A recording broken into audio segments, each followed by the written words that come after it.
ಅದೇ ನಮ್ಮ ಶಾಸಕ ಸ್ನೇಹಿತರು ಯಲಹಂಕ ಇವತ್ತು 7 ಕ್ಷೇತ್ರಗಳ ಎಲ್ಲ ಪ್ರಚಾರ ಸಭೆ ಎಲ್ಲ ರೀತಿಯಲ್ಲಿ ಆಗಿದೆ. ಇನ್ನೂ ಕೂಡ ಯಲಹಂಕದಲ್ಲಿ ಇನ್ನೂ ಪ್ರಾರಂಭ ಮಾಡಲಿಕ್ಕೆ ಆಗಲಿಲ್ಲ. ಈಗಾಗಲೇ ತಮಗೆಲ್ಲ ಗೊತ್ತಿರೋ ಹಂಗೆ ಅವರು ಸ್ವಲ್ಪ ಬೇಸರದಲ್ಲಿದ್ದರು. ಇವತ್ತು ಅವ್ರ ಮನೇಲಿದ್ದಾರೆ ಅಂತ ಹೇಳಿದರು, ಅದಕ್ಕೆ ನಾನು ಬಂದಿದ್ದೆ. ಹಲವಾರು ಬಾರಿ ನಾನು ಫೋನ್ ಮಾಡಿದ್ದೆ, ಮೆಸೇಜು ಕಳಿಸಿದ್ದೆ, ಯಾವುದಕ್ಕೂ ಉತ್ತರ ಇರಲಿಲ್ಲ. ಅದಕ್ಕೆ ನಾನು ನೇರವಾಗಿ ಮನೆಗೆ ಬರೋಣ ಅಂಥೇಳಿ ನಾನಿವತ್ತು ಮನೆಗೆ ಬಂದಿದ್ದೀನಿ. ವಾಚ್ಮ್ಯಾನ್ ಅವರೆಲ್ಲ ಇಲ್ಲ ಅಂತ ಹೇಳ್ತಾ ಇದ್ದಾರೆ.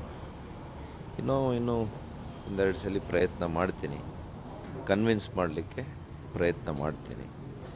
ನಮ್ಮ ನಾಯಕರು ಯಡಿಯೂರಪ್ಪನವರು ಕೂಡ ಮಾತನಾಡ್ತೀನಿ ಅಂತ ಹೇಳಿದ್ದಾರೆ. ಯಾಕೆಂದರೆ ಒಂದೇ ಪಕ್ಷದಲ್ಲಿ ನಾವೆಲ್ಲ ಕೂಡ ಮುಂದೆ ಕೂಡ ಸಾಗಬೇಕಾಗಿದೆ. ಇದೇ ಚುನಾವಣೆ ಕೊನೆ ಅಲ್ವಾ. ಹಾಗಾಗಿ ಒಂದು ಪಕ್ಷದ ಸಿದ್ಧಾಂತ, ಪಕ್ಷದ ವರಿಷ್ಠ ತೀರ್ಮಾನಕ್ಕೆ ನಾವೆಲ್ಲ ಕೂಡ ಬದ್ಧರಾಗಿ ಅವರ ಸಹಕಾರವನ್ನು ಕೂಡ ತೆಗೆದುಕೊಳ್ಳಿಕ್ಕೆ ನಾನು ಬಂದಿದ್ದೆ. ಈಗ 2ನೇ ತಾರೀಕು ಅಮಿತ್ ಶಾ ಅವರು ಬರ್ತಾ ಇದ್ದಾರೆ ಬೆಂಗಳೂರಿಗೆ. ಆ ನಿಟ್ಟಿನಲ್ಲಿ ಎಲ್ಲ ಶ್ರಮನ ನಾವು ಬಗೆಹರಿಸ್ತೀವಿ ಅಂಥೇಳಿ ಯಡಿಯೂರಪ್ಪ ಅವರು ಎಲ್ಲರೂ ಸಹ ಹೇಳಿರ್ತಕ್ಕಂಥದ್ದು. ಈ ನಿಟ್ಟಿನಲ್ಲಿ ನನಗೆ ನಮ್ಮ ನಾಯಕರು, ಮಾಜಿ ಮುಖ್ಯಮಂತ್ರಿಗಳು ಯಡಿಯೂರಪ್ಪನವರು, ರಾಜ್ಯಾಧ್ಯಕ್ಷರು ವಿಜಯೇಂದ್ರರವರು ಅವರು ಭರವಸೆಯನ್ನು ಕೊಟ್ಟಿದ್ದಾರೆ.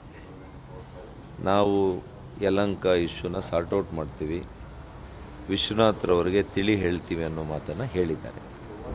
ಹಾಗಾಗಿ ಬಹುಶಃ ಅವರು ಒಂದೆರಡು ದಿವಸದಲ್ಲಿ ಅಂತ ಕಳೆದ 5-6 ದಿವಸದಿಂದ ಹೇಳ್ತಾ ಇದ್ದಾರೆ.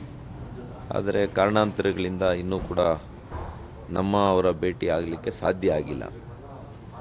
ಬಹುಶಃ ಅಮಿತ್ ಶಾ ಅವರು, ನಮ್ಮ ಅಗ್ರಮಾನ್ಯ ನಾಯಕರು, ಗೃಹ ಸಚಿವರು ಬಂದಾಗ ಬಹುಶಃ ಅವರ ಹಂತದಲ್ಲೇ ಇದು ಬಗೆಹರಿಬೋದು ಅಂತ ನಾನು ಅನ್ಕೊಂಡಿದ್ದೆ. ಎಲ್ಲೋ ಒಂದು ಕಡೆ ಪ್ರಾರಂಭದಲ್ಲಿದ್ದಂಥ ಅಸಮಾಧಾನ ಪ್ರಾರಂಭದಲ್ಲೇ ಮುಗಿದೋಗಿದ್ರೆ ಇಷ್ಟೆಲ್ಲ ಆಗ್ತಾ ಇರಲಿಲ್ಲವಲ್ಲ ಸರ್?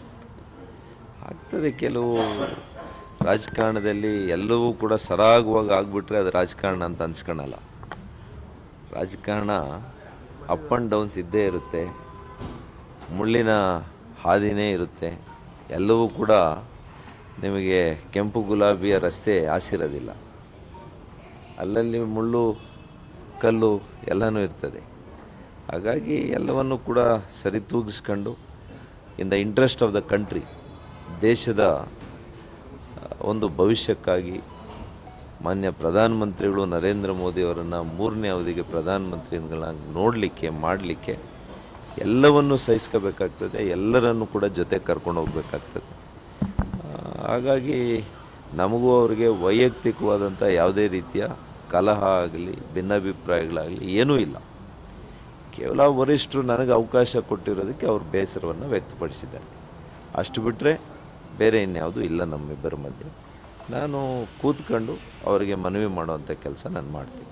ಈಗ ಮೊನ್ನೆ ಅಷ್ಟೊತ್ತಿಗೆ ಮೋದಿಯವರ ಕೇಳೋದಿಲ್ಲ ನಾನು ಸೇರಿ ಮೋದಿಯವರ ಹೆಸರಿನಲ್ಲೇ ಮತ ಕೇಳ್ತಾ ಇದ್ದೀನಿ. ಅವ್ರು ಕೇಳೋದ್ರಲ್ಲಿ ತಪ್ಪೇನಿದೆ? ಚುನಾವಣಾ ಪ್ರಚಾರಕ್ಕೆ ಡೇಟ್ ಅನ್ನು ಫಿಕ್ಸ್ ಮಾಡಿದ್ರೆ ಯಲಹಂಕ ಕ್ಷೇತ್ರದಲ್ಲಿ ಚುನಾವಣಾ ಪ್ರಚಾರಕ್ಕೆ ಡೇಟ್ ಫಿಕ್ಸ್ ಮಾಡಿದಿರಾ? ಅಲ್ಲ, 4ನೇ ತಾರೀಕು ಅಧಿಕೃತವಾಗಿ ನಾಮಪತ್ರವನ್ನು ನಮ್ಮ ಎಲ್ಲ ಕಾರ್ಯಕರ್ತರ ಸಮಕ್ಷಮದಲ್ಲಿ ಒಂದು ಮೆರವಣಿಗೆ ಮೂಲಕ ಚಿಕ್ಕಬಳ್ಳಾಪುರದಲ್ಲಿ ಮಾಡಲಿಕ್ಕೆ ಯೋಚನೆ ಮಾಡಿದ್ದೀವಿ. ನಾಳೆ ಇವತ್ತು ಕೆಲವು ಹಿತೈಷಿಗಳ ಒಂದು ಸಲಹೆಯಂತೆ ನಾಳೆ ಒಂದು ಸೆಟ್ಟು ನಾಮಿನೇಷನನ್ನು ಮಾಡ್ತಾಯಿದ್ದೀವಿ.